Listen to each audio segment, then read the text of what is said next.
3 black men are suing American Airlines. They allege company employees appeared to remove all of them from a flight over a complaint about body odor. First on CBS Mornings, the men are telling their story to our Chris Van Cleet. We're the only ones getting taken off the plane. Look at this. This video at the center of a newly filed lawsuit against American Airlines appears to show a number of black men after they've been removed from a flight allegedly due to a complaint about offensive body odor. So this is discrimination. The lawsuit claims as Flight 832 from Phoenix to New York was finishing boarding in January, American employees removed 8 black men from the plane. They were not traveling together, weren't seated next to each other, did not know each other, and appeared to be the only black men on the flight, according to the suit filed early this morning.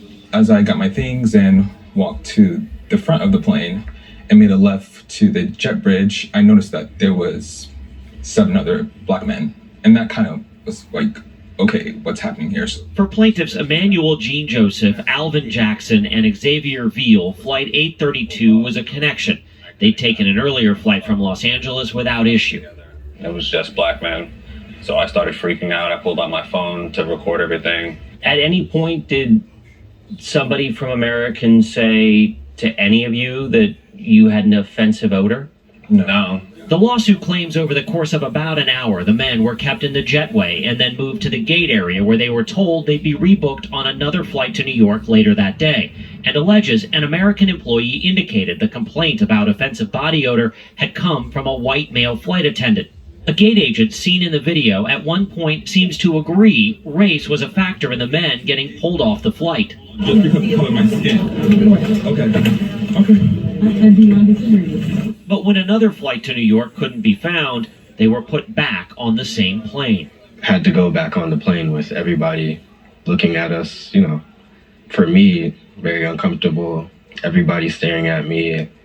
Me and all the other black people on the plane were just taking off. I knew that as soon as I get on that plane, a sea of white faces were going to be looking at me and blaming me for their late flight of an hour. Their lawyer, Sue Huta, says American declined to give her clients any answers about what happened in Phoenix. It's almost inconceivable to come up with an explanation for that other than the color of their skin, particularly since they didn't know each other, they weren't sitting near each other.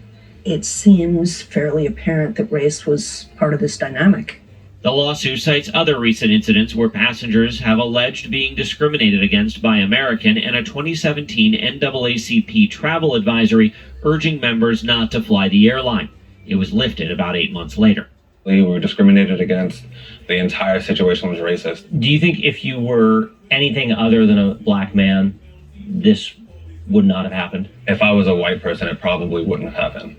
I think they would have walked past like the other white passengers that were there. CBS legal analyst Ricky Kleeman.